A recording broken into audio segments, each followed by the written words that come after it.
Bonjour à tous, je vais vous présenter dans cette vidéo une ouverture très venimeuse contre le Gambit Dame. Ça commence ici après les coups D4, D5, C4, le fameux Gambit Dame. Ici, je vous suggère de continuer par pion C6, bien que vous avez également la possibilité de continuer par pion E6, puisque cela va transposer, mais cela peut permettre aux blancs d'adopter plus de systèmes de développement. Donc ici, c'est pour ça que je préfère le coup C6. Les blancs vont très probablement développer leur cavalier, par exemple cavalier F3 ou cavalier C3, peu importe. On vient jouer cavalier F6 et après cavalier C3, nous jouons pion E6 et cette ouverture n'est rien d'autre que la semi-slave.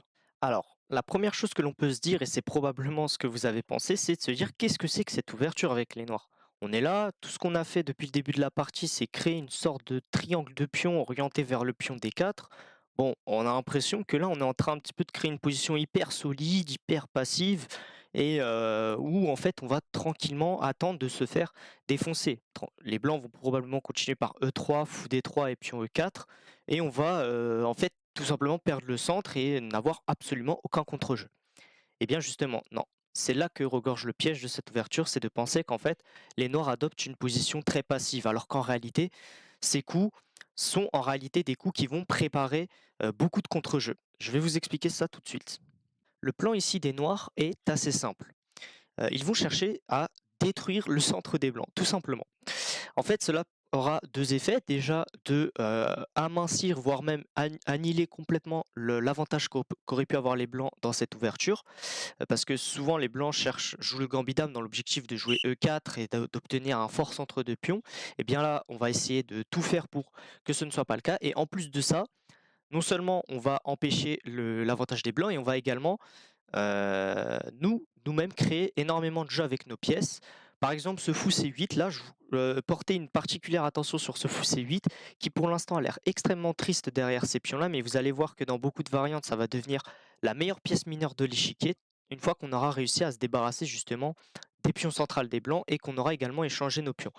Donc l'idée principale, ça va probablement être de prendre en C4 à un moment opportun et de continuer un peu plus tard, soit par la poussée E5, soit par la poussée C5, pour libérer complètement nos pièces et potentiellement même prendre l'avantage si les blancs se montrent imprécis. Il est temps maintenant de regarder avec des variantes concrètes l'application de ces plans pour essayer un petit peu justement de mieux s'appréhender mieux appréhender l'ouverture. Donc ici, le coup normal des blancs, c'est de continuer par E3. Ils ont également une autre possibilité qu'on verra plus tard. Donc E3, tout simplement, l'idée c'est probablement de continuer par fou D3, petit roc et pion E4, comme nous avons dit, quelque chose de tout à fait normal. Ici, les noirs continuent par cavalier BD7, coup très important et très important pour notre ouverture, vu qu'il prépare les fameuses ruptures E5 ou C5. Ici, les blancs continuent généralement par fou D3, dans le but de tout simplement contrôler 2 fois la case E4 que les noirs contrôlent également 2 fois, mais cela veut dire qu'au prochain coup, les blancs pourront jouer E4. Et bien ici, c'est là qu'on va commencer à mettre en marche notre plan. On joue D prend C4 pour forcer les blancs qui ont déjà sorti une fois leur fou à reprendre le pion en C4 et après par exemple fou prend C4, B5 et fou D3. Si l'on compte le nombre de fois que le fou a bougé pendant cette partie, c'est une fois en D3, une fois pour reprendre le pion en C4 et une fois pour revenir en D3. Les blancs ont perdu pas mal de temps de développement, tandis que les noirs ont réussi à déjà prendre de l'espace à l'aile dame. Ils vont pouvoir peut-être un jour avoir l'idée de déstabiliser ce cavalier en C4 par la poussée B4.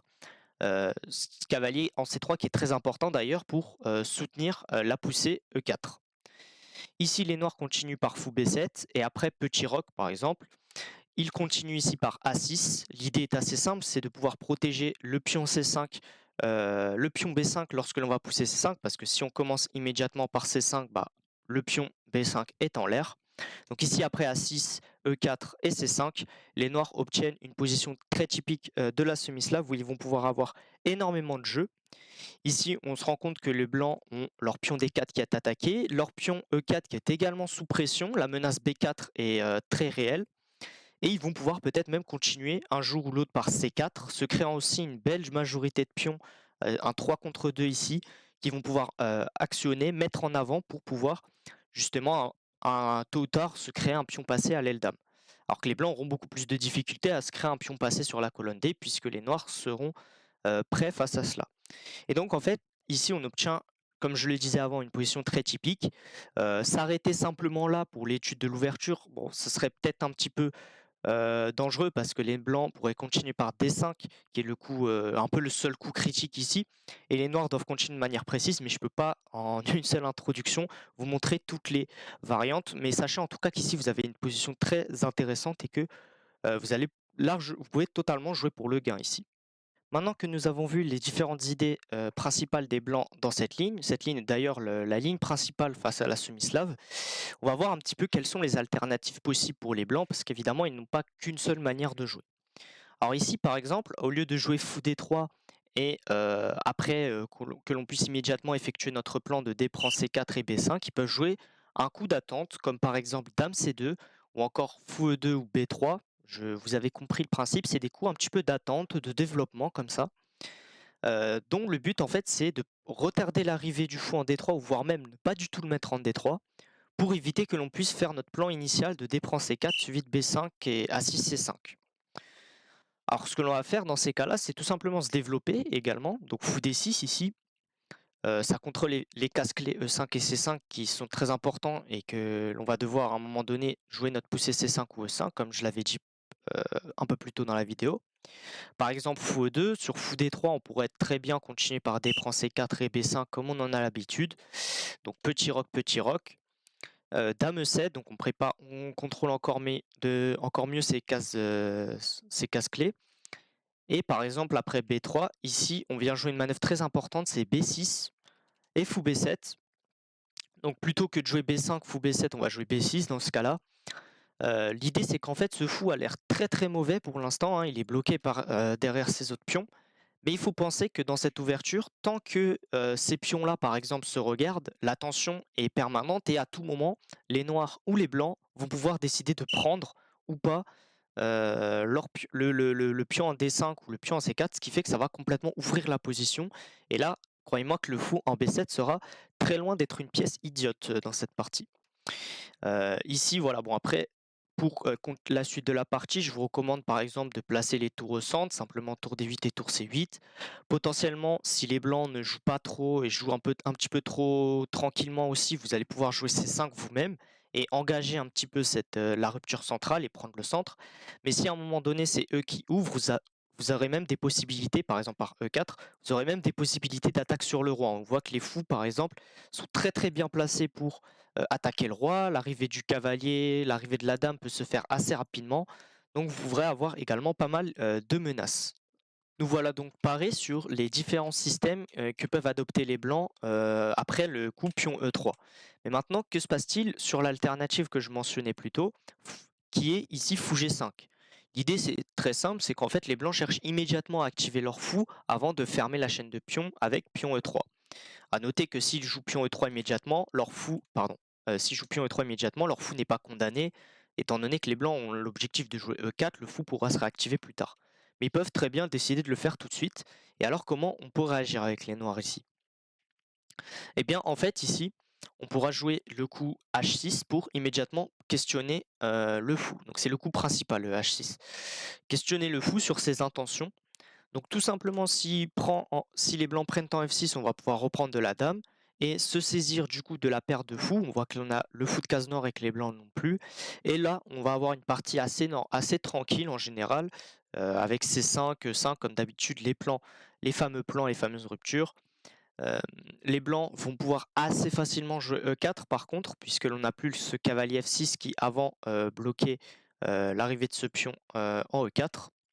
Mais bon, dans tous les cas, nous avons la paire de fous et le but, ça va être simplement de continuer à essayer d'ouvrir au maximum la position pour faire jouer au mieux nos fous et obtenir un petit avantage par la suite. Mais sur fou G5, les blancs peuvent sur H6, pardon, les blancs peuvent également décider de reculer leur fou en H4. Et là, c'est là que l'on voit vraiment que la semi-slave, c'est vraiment pas une ouverture pour être joué tranquillement ou passivement.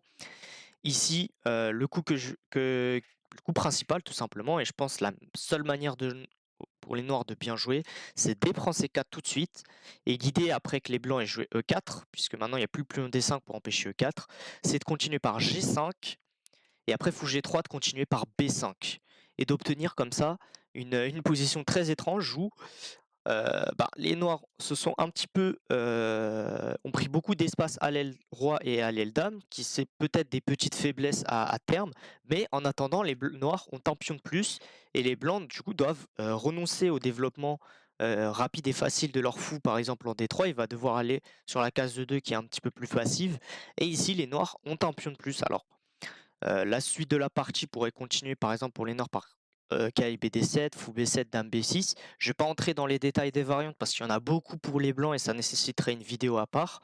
Mais voilà, les noirs peuvent très clairement ici jouer pour le gain puisqu'ils ont un pion de plus. Et si les blancs ne savent pas se montrer, ne savent pas correctement manier leur initiative, donc ils ont quand même un avantage de développement, les noirs pourront très rapidement prendre l'avantage. Alors j'en vois certains qui ne sont pas très à l'aise avec l'idée de jouer des positions où justement on a un pion de plus, mais voilà, c'est pas clair du tout. Les blancs le centre, ils peuvent jouer avec l'initiative et c'est totalement compréhensible. Ce sur quoi je vais vous proposer une alternative. Moi-même, justement, je ne joue pas le coup H6 parce que je le trouve trop compliqué et voilà, mais bon, pour les joueurs un peu plus chaotiques, ça pourra très bien faire l'affaire. Ici, je propose l'alternative cavalier B D7. Donc l'idée de simplement pouvoir reprendre notre cavalier avec une pièce si les blancs jamais prennent en F6. Et après E3, jouer dame à 5. L'idée en fait de dame à 5, c'est qu'on se décloue du fou. Donc le fou ici en G5 ne sert plus vraiment à grand chose. Et en plus de ça, on crée pas mal de menaces tactiques et c'est une variante d'ouverture qui s'appelle la Cambridge Spring, qui est très piégeuse potentiellement pour les blancs. Puisque en fait ici il y a un vis-à-vis discret entre la dame et le fou. Donc là certes il est protégé par le cavalier, mais bon vous verrez dans certaines variantes que c'est potentiellement très dangereux et que vous allez pouvoir gagner une pièce. L'idée c'est de continuer par cavalier E4, fou B4, etc. et de mettre une grosse pression sur ce cavalier C3. En fait le coup de dame à 5 c'est un peu comme si on faisait un contre-clouage. On se décloue et on cloue l'adversaire. Et en fait, ici, c'est pas évident du tout pour les blancs de jouer parce qu'en fait, là, les coups naturels, les coups les plus naturels, en fait, ne marchent pas ici. Par exemple, le coup fou D3 qui a l'air, hyper normal, pas de problème, on développe nos pièces et bien, en fait, c'est déjà une erreur et les noirs ont déjà un petit avantage. D'autant que si les blancs ne s'aperçoivent pas du problème qu'il va y avoir, ils vont pouvoir, très facilement gagner une pièce. Je vais illustrer ça tout de suite, par exemple. Sur fou D3, je pense que le meilleur coup, ce serait de prendre une fois en C4 et après prend C4, continuer par cavalier E4 et en fait, ici, on met déjà une pression, double pression sur le cavalier et discrètement également, on met une pression sur le fou G2 qui a attaqué 2 fois et défendu qu'une fois. Les blancs doivent alors, par exemple, reculer leur cavalier et ici, là, c'est la douche froide, hein, on perd tout le matériel et c'est déjà un net avantage noir. Bon, et par exemple, le coup principal dans cette position, c'est cavalier D2 pour les blancs, chose que, évidemment, si on n'a jamais vu ça sur l'échiquier, on ne peut pas trop deviner. Les noirs peuvent alors très facilement se développer, un fou B4 et petit roc.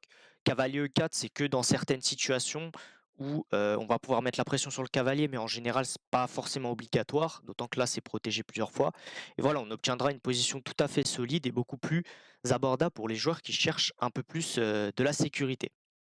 Voilà donc fin prêt à jouer la semi-slave. Donc évidemment, toutes les variantes n'ont pas été couvertes, hein, les différents choix qu'ont les blancs à chaque moment, on ne peut pas aller sur toutes, en une seule vidéo. Donc voilà, l'idée c'était simplement de vous présenter les, coups principaux, les idées principales et comment s'adapter en fonction de ce que font les blancs et également avoir les idées principales et aussi de notre côté. Donc voilà, donc commencez un petit peu si vous voulez l'incorporer dans votre répertoire principal, si vous faites de la compétition dans vos parties en blitz, sur internet, ou entre amis et puis progressivement l'incorporer dans votre répertoire principal. Moi, ça va faire, 2 ans ou 3 ans que je joue cette ouverture en compétition et j'ai de plutôt bons résultats avec et en plus les parties sont très fun à chaque fois, j'aime beaucoup. Donc voilà, n'hésitez pas du coup à lâcher un like et à vous abonner si la vidéo vous a plu. Si vous avez des questions, n'hésitez pas à me les poser dans les commentaires, des questions sur l'ouverture évidemment. Et voilà, sinon je vous dis à la prochaine et salut à tous.